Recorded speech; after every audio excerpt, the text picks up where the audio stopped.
BRS رکن assembly لیسیا Nandita کی سڑک حادثے میں موت پر تلنگانہ کے وزیر اعلیٰ چیف منسٹر ریونت ریڈی کا تعزیت۔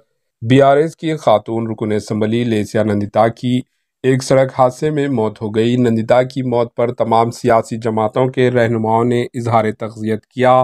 خاص طور پر ریاست تلنگانہ کے وزیر اعلیٰ ریونت ریڈی نے نندیتا کی رہائش گاہ پر پہنچ کر ان کا آخری دیدار کیا اور انہوں نے کہا کہ لیسیا نندیتا کی بے وقت موت سے انہیں گہرا صدمہ پہنچا۔ ان کے والد سے ان کے قریبی تعلقات تھے، جبکہ ان کا بھی گزشتہ سال اسی ماہ انتقال ہو گیا تھا۔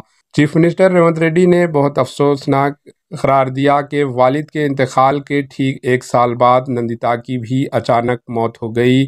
وزیر اعلیٰ ریونت ریڈی نے نندیتا کے افراد خاندان سے تعزیت کا اظہار کیا۔ Bureau report AHN news. AHN news کو لائک کریں، شیئر کریں اور سبسکرائب کرنا نہ بھولیں۔